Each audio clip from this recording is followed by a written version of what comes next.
Hey CKids, thank you so much for joining us for our online experience today. I hope you enjoy the video.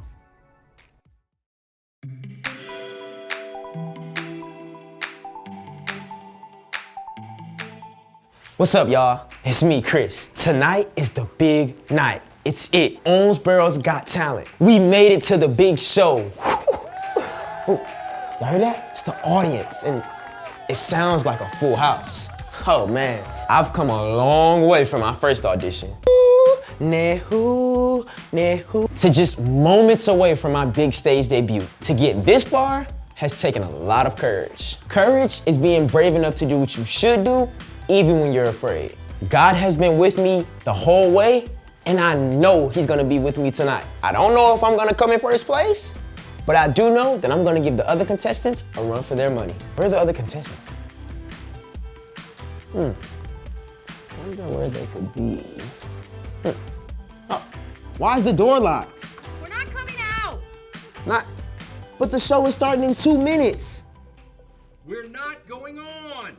What do you mean you're not going on? So you're not gonna perform? No. None of you? No. Why? We just found out that more government is in the audience tonight.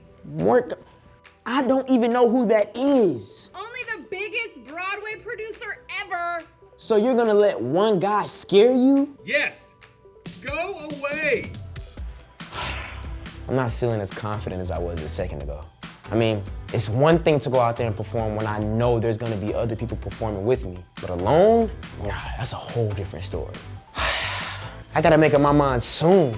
The show is about to start. Today's story is about a bunch of people who didn't want to do the right thing, and 2 people who went against the crowd. Well, someone's gotta do it.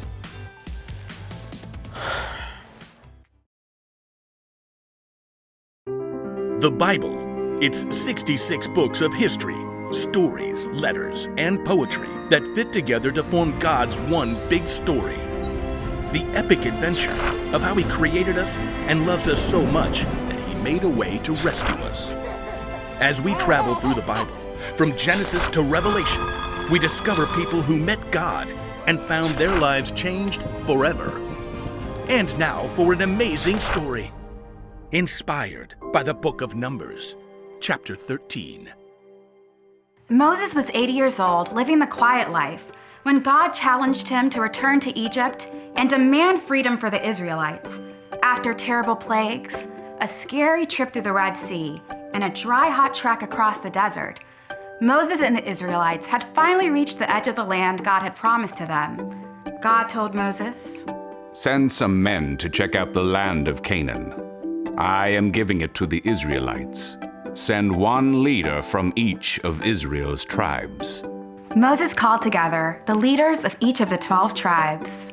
"Step forward when I call your name. Gadi, Goel, Gadiel, Sethur, Shammua, Shaphat, Nabi, Palti, Amil, Caleb. Here. Joshua. Present. Okay, that's 11. Oh, Igal. Yeah, that's me. I need the 12 of you for a secret mission." Well, you picked the right guy. Yeah. We got this. God is giving us this land. Go see what it's like. See whether the people who live there are strong or weak, few or many. Do the towns have high walls around them? Is it rich land or poor land?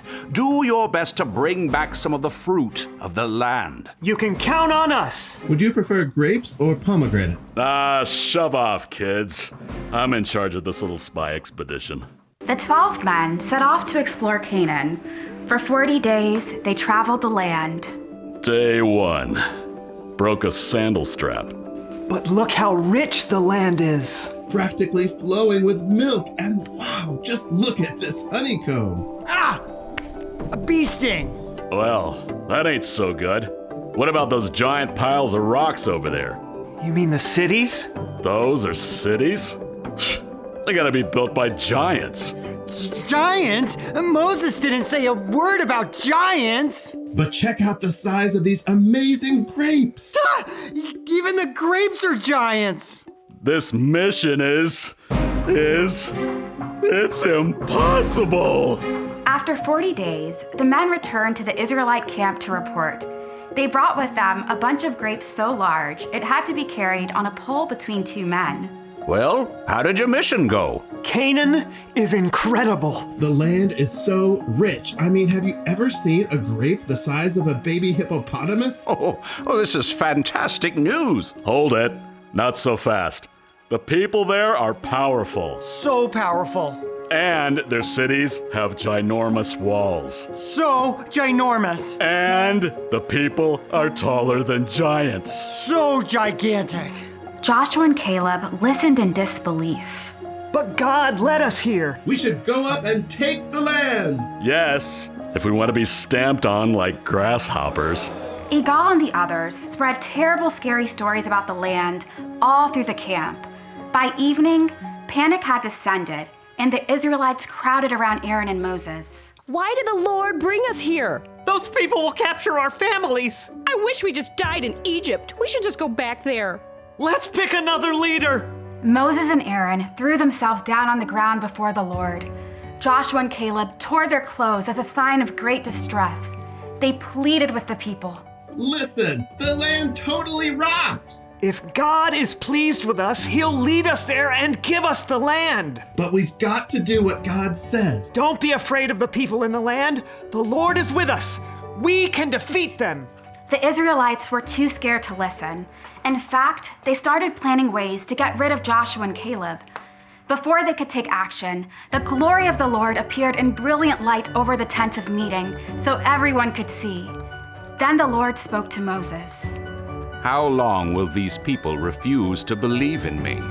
I will strike them down. Lord, your love is great, so forgive their sin, just as you've done over and over since they left Egypt. I have forgiven them, but not one of these people will see the land I promised to give them. They have seen my glory, but they did not obey me. But my servant Caleb follows me with his whole heart. Caleb and Joshua are the only ones who will enter the land. After God spoke, Igal and the other men who had spread a bad report about Canaan were struck down. Only Joshua and Caleb remained. Whoa. Just as God had said, none of the Israelites who had given in to fear lived to see the land God had promised. Instead, they wandered in the desert for 40 more years. In the end, it was their children, along with Joshua and Caleb, who would enter Canaan.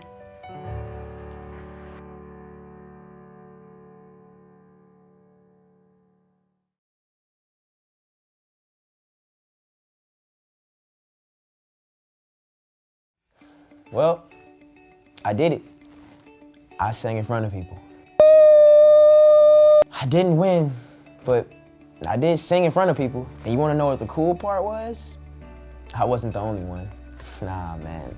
I guess the other performers saw me perform and they thought, well, if he can do it, then I can do it. Then another, and then another.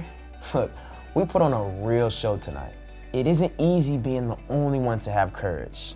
Joshua and Caleb know exactly what I'm talking about. The Israelites were slaves in Egypt before God rescued them. He led them through the desert to the land that he promised to give them. But they were too afraid to go, all except Caleb and Joshua. They went against the crowd. They did what was unpopular, but they did what was right. Doing what's popular shouldn't be the goal. I mean, read about Jesus. He stood up for what was right even when it went against the crowd. He should be our example. We should be more like him. And trust me, it's gonna take courage. It's hard to be brave when it comes to standing up to the crowd. It's even harder to be brave when your friends are a part of that crowd. Like when your friends are talking bad behind someone's back or trying to convince you to do something that you know is wrong. Somebody's gotta do it. Somebody's gotta be the one to stand up for what's right. Why not me? Why not you?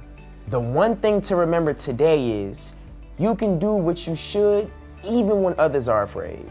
When you have the courage to do what's right, you might even give others the courage to do what's right. You could be the start of something really cool, something this cool. You know what?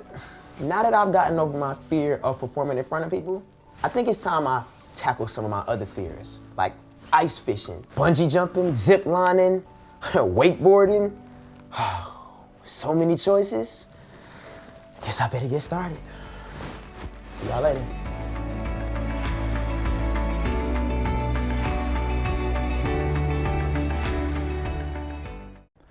Thanks for watching the video, guys. Join us again next week for another online experience.